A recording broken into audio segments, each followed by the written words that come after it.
Genderang perang sudah ditabuh Gerindra, kini secara terang-terangan bongkar bobrok PKS, ditulis oleh Ferry Patli dari siwar.com. Sebelum kita lanjut, jangan lupa subscribe dan nyalakan loncengnya agar Anda menjadi yang pertama mendapatkan informasi dari jurnal terupdate. PKS bisa dibilang salah satu partai yang berada di luar pemerintah selama 10 tahun berturut-turut.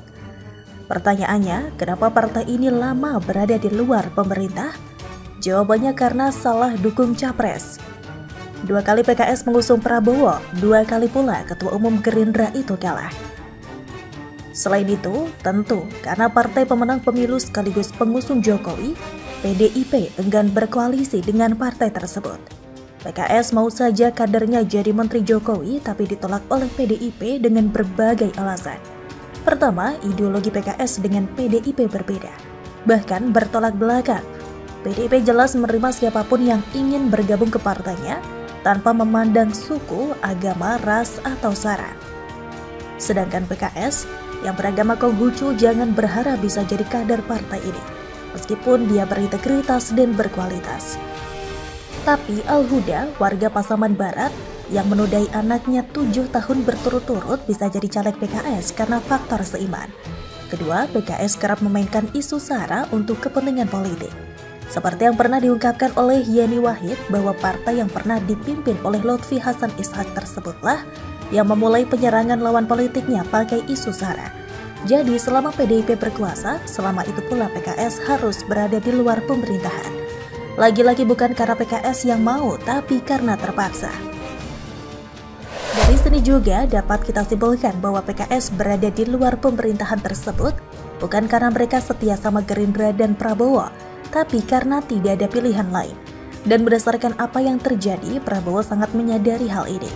Lihat saja pelakuan Gerindra terhadap partai itu, sama sekali tidak menunjukkan kalau mereka berteman.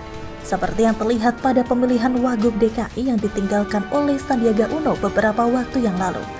Jika memang Gerindra percaya sama PKS dan menganggap PKS sebagai teman setia, tentu Prabowo mau memberikan kursi DKI 2 itu kepada PKS. Karena PKS telah menolongnya di Pilpres 2014. Kursi DKI 2 itu malah diberikan kepada Ketua DPD Gerindra DKI Riza Patria. Padahal PKS sempat mengancam Gerindra kala itu dengan mengatakan akan mematikan mesin partai untuk Prabowo jika kursi Wagub DKI tidak berikan kepada mereka. Tapi lagi-lagi PKS mendukung Gerindra itu bukan karena tulus, melainkan karena ada udang di balik bakwan, bakal dapat jatah menteri jika Prabowo menang, serta karena terpaksa tidak ada sosok lain yang mau didukung selain Prabowo. Sehingga ancaman itu dianggap angin lalu saja oleh Gerindra. Sekarang kalau PKS itu bukan sahabat Gerindra, melainkan mereka musuhan semakin kelihatan. Hal ini dibuktikan dengan Gerindra mulai menabuh genderang perang dengan PKS. Tanpa teden aling-aling, Desmond Junaidi Mahesa membongkar aib partai dakwah itu. Wakil Ketua Dewan Pembina Partai Gerindra itu mengatakan PKS juga mengambil kue di parlemen, yang seharusnya tidak dilakukan jika benar-benar partai oposisi. Memangnya ada oposisi? PKS bukan oposisi. Nih kalau PKS merasa oposisi, gede rasa aja tuh orang, ujar Desmond dengan nada seperti tanpa bersalah. Kenyataannya, dia kue-kue di parlemen diambil juga, lanjutnya lagi. Memang kata kue yang disampaikan oleh Desmond tersebut bukan kue dalam artian yang sebenarnya, yaitu kudapan atau makanan ringan yang terbuat dari adonan tepung dan lain-lain. Tapi lebih besar dari itu, bisa jadi proyek, anggaran, honor, dan lain-lain.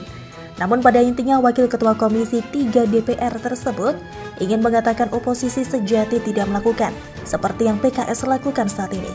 Tidak berhenti sampai di situ, Desmond juga mengungkapkan PKS tampil sebagai partai oposisi hanya untuk pencitraan belaka. Karena pada dasarnya yang dilakukannya secara diam-diam sama seperti yang dilakukan Gerindra sebagai partai koalisi pemerintah. Hingga puncaknya ia mengatakan PKS partai oposisi hanya omong kosong. Kalau dia oposisi, kue parlemen gak usah diambil sama dia. Omong kosong aja itu, PKS bukan oposisi, ucap Desmond dengan nada agak tinggi. Majelap, emangnya kalau gak jadi munafik gak bisa hidup gitu? Karena selain dari yang disampaikan Desmond tadi, PKS ini pernah terbukti beberapa kali loh. Tidak sama antara perkataan dan perbuatan. Seperti ex-presiden PKS Tifatul Sembiring pernah berpidato dengan mengatakan bencana alam akan terus terjadi. jika hal senonoh tidak segera diberantas. Dia sendiri yang malah follow akun itu. Kemudian Lutfi Hasan Ishak yang suka berdakwah mengajak kebaikan. Gak taunya dia sendiri yang jadi koruptor sapi. Dan jangan salah-salah, Sandiaga Uno pernah mau dibajak oleh PKS ini, seperti yang pernah dilakukan oleh Partai Demokrat yang membajak Emil Dardak dari PDIP. Jadi beberapa waktu yang lalu, Gamal Albin Said merayu Menteri Pariwisata itu untuk meninggalkan Partai Gerindra dan bergabung bersama PKS. Namun karena Sandi orangnya setia sama Prabowo, tidak seperti Anies, ia pun langsung menolak ajakan Gamal tersebut dengan mengatakan go for it. Kura-kura inilah juga yang menjadi penyebab Desmond membongkar aib PKS tersebut, lantaran kader terbaik partainya diam-diam mau dibajak.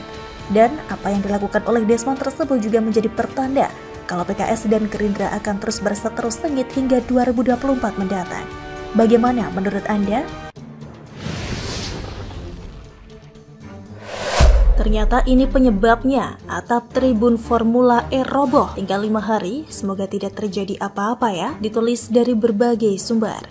Sebelum kita lanjut, jangan lupa subscribe dan nyalakan loncengnya, agar Anda menjadi yang pertama mendapatkan informasi dari jurnal terupdate. Terhitung mulai Senin, dengan tanggal 30 Mei 2022, sesuai kalender Masehi yang kita ketahui bersama. Praktis menjadi persiapan akhir jelang hajatan Formula E yang akan digelar pada Sabtu 4 Juni 2022. Sejak awal event ini penuh kontroversi, hingga jelang dimulainya perhelatan ajang balap mobil listrik itu.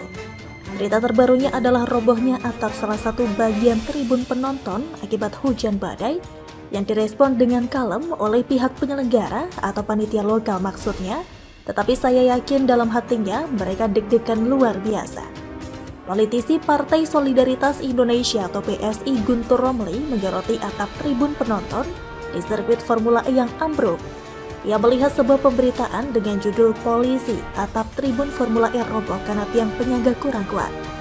Ternyata ambrol bukan karena angin tapi karena kebodohan, kecerobohan dan kesombongan. Bahaya kalau sampai bawa korban.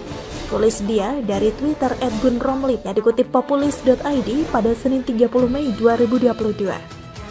Ketua Pelaksana atau Organizing Committee Formula E Jakarta Ahmad Sahroni pun sudah menjelaskan bahwa kejadian itu terjadi karena adanya badai. Akibat badai tadi malam, ucap Sahroni Sabtu 28 Mei 2022. Namun rupanya pernyataan ini dinilai sebagai kebohongan karena polisi menyebut ambrolnya atap tribun tersebut disebabkan oleh tiang penyangga yang kurang kuat. Berarti panitia penyelenggara bisa diduga berbohong dengan menyebut angin sebagai penyebabnya. Padahal tidak ada laporan angin kencang, kok tiba-tiba ambruk, konstruksi abal-abal karena korupsi, padahal ratusan miliar duit rakyat DKI sudah melayang, sedang diusut @kpk_RI, kata Gun Romli. Pembangunan sirkuit dan kelengkapannya yang diklaim sebagai yang tercepat di dunia, ternyata luput memperhatikan aspek kekuatan penyangga tribun yang mungkin tidak memprediksi adanya faktor X, seperti hujan badai yang belakangan kerap melanda wilayah Jawa. Jangan lupa Jakarta masih menempel di Pulau Jawa loh, meski biasanya orang sono menganggap Jakarta bukan merupakan bagian dari Pulau Jawa. Dengan ungkapan kalau pas mudik, saya akan mudik ke Jawa. Lupakan soal mudik ke Jawa, fokus kita masih pada perhelatan Formula E yang kabarnya pada ajang CFD Minggu pagi 29 Mei 2022 muncul replika mobil listrik yang dipamerkan di sana. Maksudnya sih buat mengenalkan kepada publik Jakarta bahwa seperti itulah kira-kira mobil yang akan beradu cepat di sirkuit yang berada di kawasan Ancol pada Sabtu 4 Juni 2022 nanti. Lucu juga ketika saya membaca beberapa komentar di pemberitaan media online, salah satunya di laman detiknews.com, karena ada warga Jakarta yang berkomentar bahwa mobil Formula E itu mirip mobil Tamiya. Ada pula warga yang mengagumi kalau mobilnya bagus, tetapi pas ditanya apakah mau nonton dengan tiket semahal itu, bandrolnya Rp250.000, dengan cepat orang yang sama berkata, saya nggak akan nonton, mending nonton di TV karena tiketnya mahal. Santai saja, nggak usah baper sama reaksi yang mengatakan kalau mobilnya bagus. Saya pun kalau ditanya akan menjawab kalau mobil yang akan dipakai balapan itu bagus bentuknya. Sama seperti jawaban kalau saya ditanya soal sepeda motor yang digeber di Mandalika saat ajang MotoGP atau nanti ketika Formula One memang jadi digelar di Indonesia. Namun kalau ditanya apakah akan menonton dengan cepat, tegas, dan kalau perlu ditambah isyarat jari yang menunjukkan penolakan, saya akan berkata, "Oh, tentu saja, saya tidak akan menonton." Kabar bahwa tiket festival seharga Rp250.000, tetapi penonton hanya akan dipuaskan lewat tontonan layar lebar, bukan langsung menonton di tribun sirkuit, rasanya sudah jelas menjadi alasan bahwa ajang Formula E ini memang bukan untuk warga Jakarta yang berekonomi menengah ke bawah. Ibarat kata warga Jakarta pada umumnya hanyalah seperti dipamerin, terus daerahnya dipinjam untuk ajang pencitraan politik seorang Anies Baswedan yang mau tidak mau kudu dituruti oleh pihak-pihak yang ada di bawah wewenangnya karena he's the boss. Fakta bahwa mayoritas tiket berharga mahal diborong oleh warga negara asing. Entahkah beneran diborong dengan sukarela atau ada permainan di balik itu semua, semakin jelas menunjukkan bahwa Formula E memang bukanlah tontonan buat warga Jakarta. Bagaimana dengan warga di luar Jakarta? Saya yakin kalau ada, selain jumlahnya akan sangat sedikit, juga tidak akan bebas dari kecurigaan bahwa penonton yang rela datang ke sana pasti ada kaitannya dengan pihak penyelenggara. Cuma karena event ini rasanya tidak mungkin batal, kecuali oleh kekuatan alam yang maha dahsyat yang mendadak mengamuk dan membuyarkan arena perlombaan adu cepat itu, kita tetap berharap acara ini berjalan dengan lancar sesuai jadwal yang ditetapkan oleh pihak Formula E. Cukup berjalan lancar saja sudah bisa bersyukur, mengingat bahwa proses pengerjaan sirkuit ini dengan segala kontroversi yang beredar sudah cukup membuat orang yang mengerti akan merasa deg-degan. Kita sebagai pihak yang menyayangkan bahwa ajang adu balap yang hanya sehari tapi mengeruk uang APBD DKI Jakarta begitu rupa ini hanya bisa berharap pihak penyelenggara bisa memaksimalkan persiapan yang praktis hanya tersisa 5 hari ke depan. Sementara bagi kita tidak ada pilihan lain kecuali menanti apa yang akan terjadi sampai hari H pelaksanaan Formula E sambil gelar tikar dan siapkan cemilan. Karena feeling saya masih akan ada kisah-kisah seru lainnya jelang Formula E digelar pada Sabtu nanti. Begitulah kura-kura.